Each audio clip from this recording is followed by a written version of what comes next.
Selamat datang Sugeng Rawuh para hadirin penonton setia God of Spoiler, channel yang merangkum cerita film yang pastinya disertai aktivitas tancep-tancep. Pada video kali ini kita akan membahas sebuah film dari Polandia yang berjudul 365 Die, yang bercerita tentang percintaan bos mafia dengan seorang gadis cantik yang menjadi idamannya. Bagaimana ceritanya? Langsung saja kita ke videonya.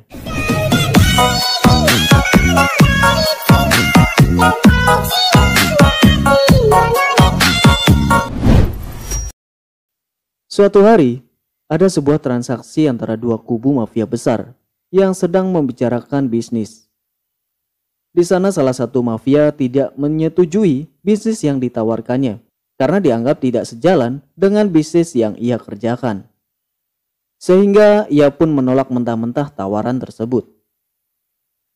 Sedangkan sang anak dari mafia ini sedang sibuk melihat pemandangan gadis cantik molek dan menggoda di pinggir pantai yang terlihat sangat seksi, yang membuatnya jatuh cinta pada pandangan pertama. Namun sang ayah memperingatkan anaknya bahwa dia harus berhati-hati terhadap seorang wanita cantik, karena bisa saja di mata terlihat surga, namun di jiwa bisa jadi neraka. Saat sedang mengobrol dengan sang anak, tiba-tiba sebuah peluru sniper menembus dada sang ayah dan sampai tembus pula pada perut sang anak. Sang ayah meninggal seketika di tempat, namun sang anak mafia ini masih bisa diselamatkan. Ternyata semua itu adalah ulah dari pesaing bisnisnya. Film pun beralih ke 5 tahun kemudian. Anak mafia yang dulu tertembak kini telah menjadi pemimpin baru menggantikan ayahnya. Ternyata nama anak itu adalah Massimo. Massimo menjadi pemimpin mafia besar yang menggantikan peran ayahnya.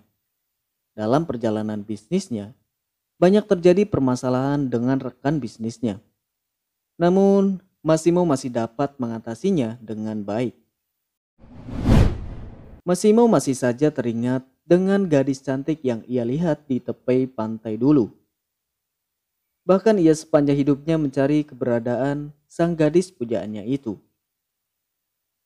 Beralih ke gadis cantik yang menjadi pujaan sang mafia tersebut. Ternyata gadis itu bernama Laura. Laura ini merupakan seorang pembisnis di Polandia dan dia sudah memiliki pacar yang bernama Martin. Terlihat Laura sedang ada masalah di kantornya. Bahkan ia sempat berdebat dengan bos dan rekan kerjanya. Namun Laura tetap terlihat santai. Karena merasa jenuh dengan permasalahan yang ada, ia memutuskan untuk pulang menemui sang pacar, yaitu Martin.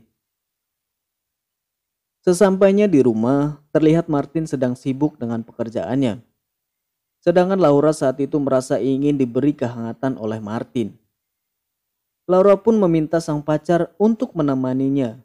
Namun, si Martin yang bangke dan sok jual mahal itu menolak ajakan si Laura dengan alasan sedang menyelesaikan pekerjaan. Melihat sikap Martin yang membagongkan, ia pun akhirnya pergi ke kamar dan mencari sebuah mainan yang bisa diajak bersenang-senang. Karena Laura sudah sangat sangai pada saat itu. Akhirnya dia memainkan alat itu di serambi lempitnya dengan sangat lihai. Ia pun terlihat sangat menikmatinya. Beralih ke hari berikutnya, ternyata Laura dan Martin akan pergi berlibur untuk merayakan hari ulang tahunnya. Di hari yang sama, ternyata Massimo bersama dengan anak buahnya akan pergi berbisnis ke tempat yang sama dengan Laura. Dalam perjalanan, terlihat Massimo bersama anak buahnya. Dan tiba-tiba, Massimo merasa libidonya naik tanpa pikir panjang. Lalu ia menghampiri pramugari dan menyuruhnya untuk menghisap lollipop si Massimo. Pramugari itu pun tidak bisa menolaknya. Justru ia malah menikmati lollipop si Massimo. Sesampainya di bandara, Massimo tanpa sengaja melihat Laura sedang bersama dengan pacarnya. Ia merasa sangat senang dan merencanakan untuk menemuinya. Tanpa disengaja, Massimo bertemu dengan Laura di sebuah taman pada saat Laura merayakan hari ulang tahunnya. Setelah esok hari, Laura merasa marah dengan si Martin karena meninggalkannya sendiri di kamar dan ia justru bersenang-senang sendiri. Akhirnya Laura pun pergi dengan wajah kecewa. Pada saat ia sendiri, tanpa disadari, ia melewati gang yang sempit dan gelap. Dan tiba-tiba, ada orang yang membututinya dan membawanya ke suatu tempat. Pada hari itu, Laura terbangun dari tidurnya dan ia merasa bingung karena tiba-tiba dia ada di sebuah tempat yang tidak dikenalnya. Ternyata tempat itu adalah villa milik si Massimo yang sangat terobsesi dengan Laura. Pada saat Massimo datang, Laura mencoba untuk melarikan diri, namun dapat ditahan oleh Massimo. Dan Massimo berkata bahwa dia tidak akan melakukan apapun pada Laura tanpa seizinnya. Dan dia memberikan waktu selama 365 hari agar dia bisa mencintainya. Perjuangan Massimo meyakinkan Laura sangatlah berliku, di mana Laura sangat tidak percaya dengan perasaan si Massimo. Tetapi Massimo tetap saja berusaha untuk memberikan semua apa yang diinginkan Laura, dari belanja barang-barang yang sangat mahal sekalipun. Namun Laura selalu memberontak dan menolak setiap perintah dari Massimo. Pada saat di pesta malam itu, Massimo terlihat sangat marah. Saat mengajak Laura, dia justru memakai pakaian yang sangat seksi, sehingga banyak orang yang tergoda melihatnya. Ketika Laura sedang digoda oleh seorang pria di pesta tersebut, bahkan sempat ingin menciumnya. Hal itu membuat Massimo marah besar dan mengancam pria tersebut.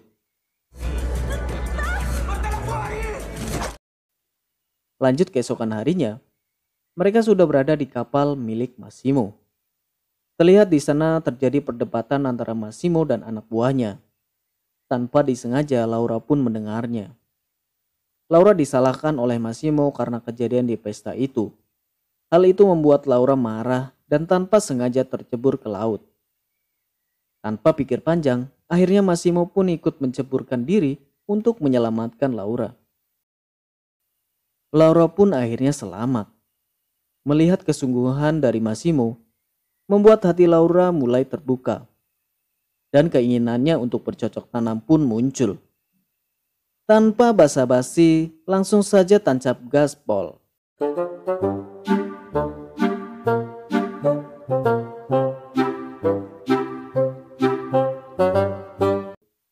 Massimo sangat menikmati serabi lempit milik Laura yang sangat legit.